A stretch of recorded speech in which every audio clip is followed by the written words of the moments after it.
हर घर पाठशाला कार्यक्रम में आपका स्वागत है। मैं ज्योत्सना शर्मा, प्रवक्ता राजनीति विज्ञान, राजकीय वरिष्ठ माध्यमिक पाठशाला क्यारकोटी, जिला शिमला से।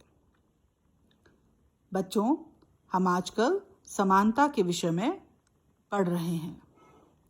आइए आज हम जानते हैं कि आर्थिक समानता के बिना राजनीतिक स्वतंत्रता कैसे व्यर्थ हो जाती है। तो सबसे पहले जानते हैं आर्थिक समानता का अर्थ। समाज में कोई भी इतना गरीब ना हो कि उसके पास अपनी बुनियादी आवश्यकताओं की पूर्ति के साधन ना हो और मानसिक और शारीरिक विकास के लिए उसे प्राथमिक अवसर सुलभ ना हो।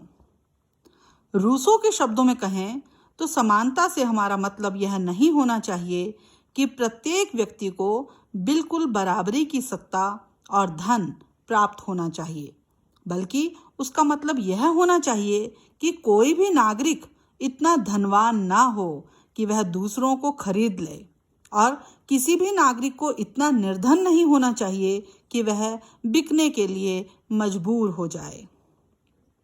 लास्की ने आर्थिक समानता की सकारात्मक उदारवादी अभिधारणा को एक नया रूप प्रदान किया है और कहा कि समानता का अर्थ जिनके बिना जीवन निरर्थक है उन सभी चीजों की उपलब्धता है। सभी मनुष्यों को आवश्यक भोजन और आवास सुलभ होना चाहिए। उन्होंने बुनियादी आवश्यकताओं की पूर्ति को अवसर की समानता की पूर्व शर्त माना और उस आर्थिक समानता के लिए आर्थिक असमानता की अति को कम करने की हिमायत की। प्रत्येक व्यक्ति को योग्यता अनुसार काम और आवश्यकता अनुसार दाम मिलना ही आर्थिक समानता है, क्योंकि समान रूप में सभी व्यक्तियों के पास धन और संपत्ति का होना असंभव है। आर्थिक समानता का अभिप्राय वास्तव में यह है कि समाज में रहने वाले विभिन्न व्यक्तियों की आर्थिक स्थिति में बहुत कम अंतर हो और किसी भी व्यक्ति को पिछड़े वर्ग के लोगों का आर्थिक शोषण करने की आज्ञा ना हो। उत्पादन के साधन चंद लोगों के हाथों में एकत्रित ना हो जाएं और प्रत्येक देश के भौतिक साधनों का प्रयोग ऐसे ढंग से किया जाए जिससे अधिक जन कल्याण हो सके। साधारण शब्दों में समाज में रहने वाले सभी व्यक्तियों की मूलभूत आवश्यकताएं अवश्य पूरी होनी चाहिए और किसी भी व्यक्ति को आवश्यकता से अधिक धन या संपत्ति एकत्रित करने की आज्ञा नहीं होनी चाहिए। राजनीतिक स्वतंत्रता। राजनीतिक स्वतंत्रता का मतलब बुनियादी तौर पर सार्वजनिक मताधिकार और प्रतिनिधिक सरकार है।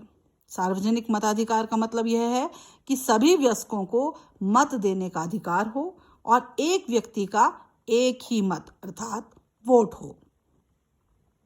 प्रतिनिधि सभा का अर्थ यह है कि व्यक्ति को बिना किसी भेदभाव के चुनावों में स्पर्धा में खड़े होने का अधिकार है और वह सार्वजनिक सेवा के लिए चुनाव में खड़ा होता है। लेकिन इसका मतलब यह नहीं होता कि सभी को मत या वोट देने के लिए विवश किया जा सकता है। जहां राजनीतिक स्वतंत्रता और समानता होती है, वहां सभी नागरिकों को समान रूप से राजनीतिक अधिकार प्राप्त होते हैं। चुनाव लड़ने, सरकारी पद प्राप्त करने, सरकार की आलोचना करने, याचिका दायर करने का अधिकार प्रत्येक नागरिक को मिलता है।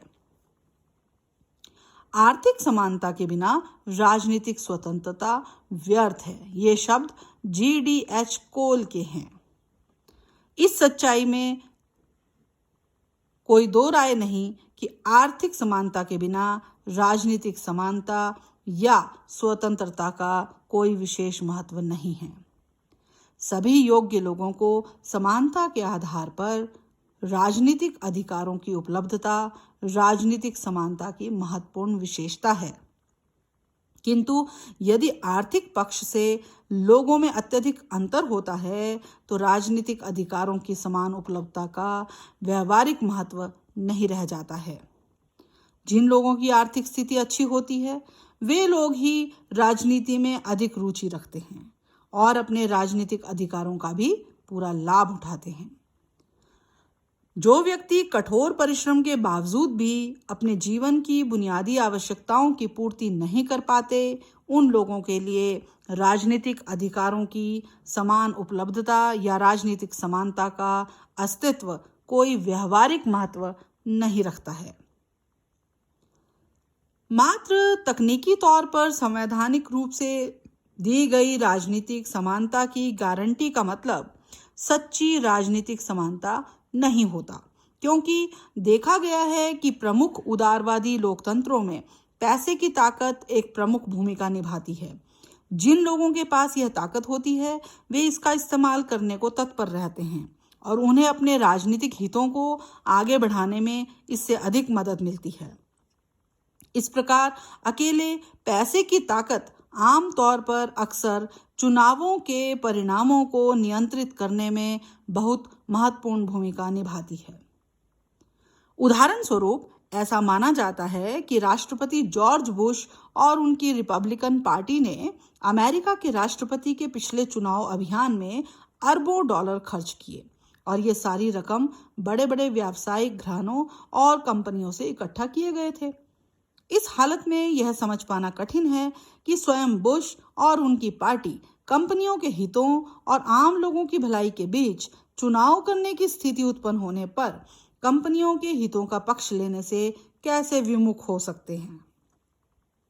इस प्रकार ये स्पष्ट है कि किसी उदारवादी लोकतंत्र में राजनीतिक समानता स्थापित करना बहुत कठिन काम है। भारत में तो स्थिति और भी भयंकर रूप में दिखाई पड़ती है, क्योंकि यहाँ तो कभी-कभी मतदाताओं को पार्टियों और उम्मीदवारों द्वारा गैर कानूनी तौर पर नकद भुगतान किया जाता है या शराब का लालच दिया जाता है। आर्थिक रूप से कमजोर लोग अपने वोट देने के महत्व को भी समझ नहीं पाते और अपने मताधिकार का प्रयोग भी नहीं करते। उनकी पहली आवश्यकता अपनी मूलभूत आवश्यकताओं यानी रोटी, कपड़ा और मकान को पूरा करना होता है। अतः वह शासन व्यवस्था की कार्यवाहियों में कम ही रुचि ले पाते हैं। इस प्रकार हम कह सकते हैं कि आर्थिक समानता के बिना राजनीतिक स्वतंत्रता व्यर्थ है। Thank you.